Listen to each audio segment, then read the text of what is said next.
Hello, my name is Jessica Schieffer. This is the website that I created for EDCI 522, Teaching and Learning in the 21st Century Classroom. I am a language arts teacher in a 4th grade classroom. So this paragraph writing unit is one of the first units that I will teach when my students return in the fall.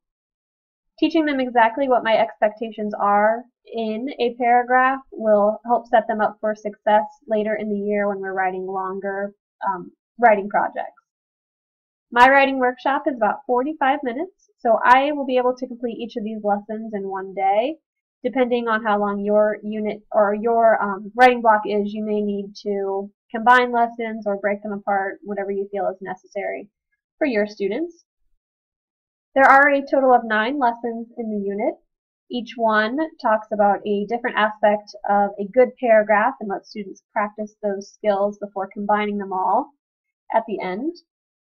The unit ends with a summative assessment on Socrative, which students will complete independently to show what they know about writing a good paragraph.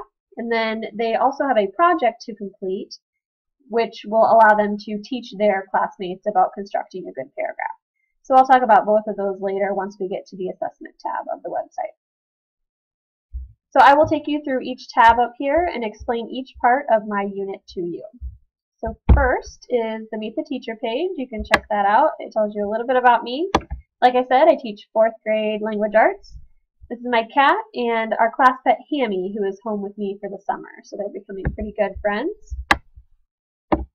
If you move to the Lesson Plans tab, at the top here is an overview of the unit. So like I said, there are 9 lessons. And for me, each lesson will be done in one class period, about 45 to 55 minutes. The final project, though, will take more than one day for the students to complete. So you can continue reading through there and get an idea of the unit. Here is a list of each lesson and the topic that is covered by each lesson. And then if you continue to scroll down, you can see that the resources are organized by lesson. So I try to make that a little more clear. Each section contains the lesson plan and then any resources that are associated with the lesson. So if you just click on the download file link there, the lesson plan will come up. So each lesson plan is formatted pretty much the same way. At the top are all the standards that I feel the lesson meets, the Common Core standards, the NETS teacher and student standards, and the P21 standards. Next are the goals of the lesson, which for my students I will turn those into I can statements for each lesson and post those. I've listed the materials that will be needed to complete the lesson, and then I've detailed the procedures for presenting the lesson to students. I've tried to give a little time frame for about how long each step of the lesson should last. I've also hyperlinked anything that you will need to connect to while teaching the lesson. So you just click on the link and whatever you need will pop up, whether it's a video or a game or whatever it is. So you can just click on those and it'll take you right there. I've also given a description of the assessment, which you'll also notice that up in the procedures, a lot of my assessments are like anecdotal note-taking and informal assessments. And then there is a paper assessment for data collection. And then at the bottom, I've listed the technologies that are used for this particular lesson. The technology tab on the website gives you a list of everything that was used for the unit. Okay, so we'll go back. In my classroom, I use interactive notebooks. So that's what a lot of the attached resources are those notebook pages that students will put into their notebooks. So these are PDFs from a document that I purchased from Teachers Pay Teachers, so they cannot be edited. They're just used as is. In addition, you'll notice there's a Socrative activity here. I downloaded a PDF of the activity just so that you could see what the students will be completing. Of course, when they complete the activity, it will be on the Chromebooks online, not a printed out piece of paper. But those are just there for you to check out. Okay, so those go all the way through all 9 lessons, and the resources that you need are there. The assessments that go with each lesson are on the Assessments tab, so you'll be able to find those there. On the Standards page, I have listed out all of the standards that I feel each lesson meets, and these are covering the entire unit. So you'll notice that for each standard listed, I have noted which lessons meet that standard. You can check that out.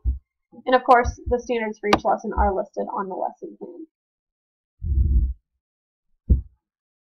On the Technology tab, I have listed most of the technologies that I used. I didn't list like my smartboard or Chromebooks or anything like that because those are listed on the individual lesson plans.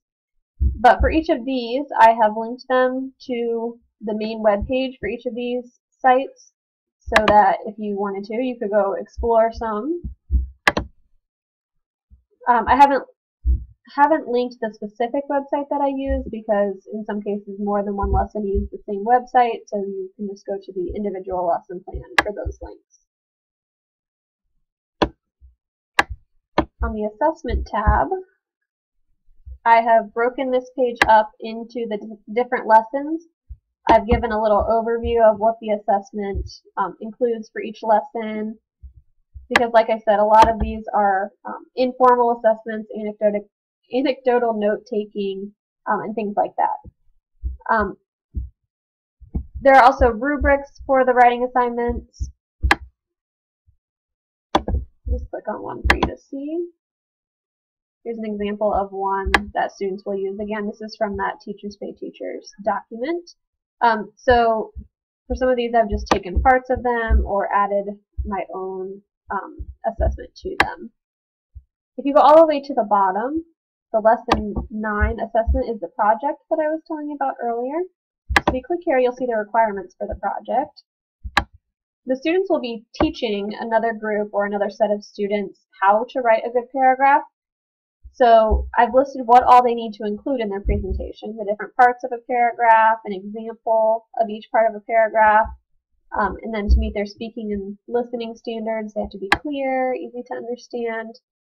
But then they do have some choices. So they can choose to either work on their own or with a partner, and they can choose the format that they would like to use for their presentation. So they can do a poster, a Google Slides presentation with our Chromebooks, or they can create a video with one of our flip cameras and then show that. But whatever format they choose, they will have to present to the class and be creative in teaching them how to write a paragraph. I've also included my grading sheet for this presentation and how many points each part of the presentation is worth. So you can see that. Okay. So that will be the final summative assessment. And this assessment plus the Socrative summative assessment, those are the only two that are submitted for grades. The rest of the assessments are formative and only used to guide my instruction or to determine if students need intervention during our intervention period. If you click on the More tab, you'll see the peer review. So I really hope that you take the time to complete this for me. I've really left a lot of space for your comments because those are the most valuable to me. I think those will be the most helpful in helping me improve the quality of my unit. I'm going to use this right away when the school year starts, so I'm working hard now to get it ready to go. So I appreciate your feedback on that and taking the time to complete it. And then the last page is my implementation, which I've already talked to you a little bit about, and I will do my review once I have your feedback. So I appreciate you taking the time to go through this website with me, and I thank you for your feedback. Thanks.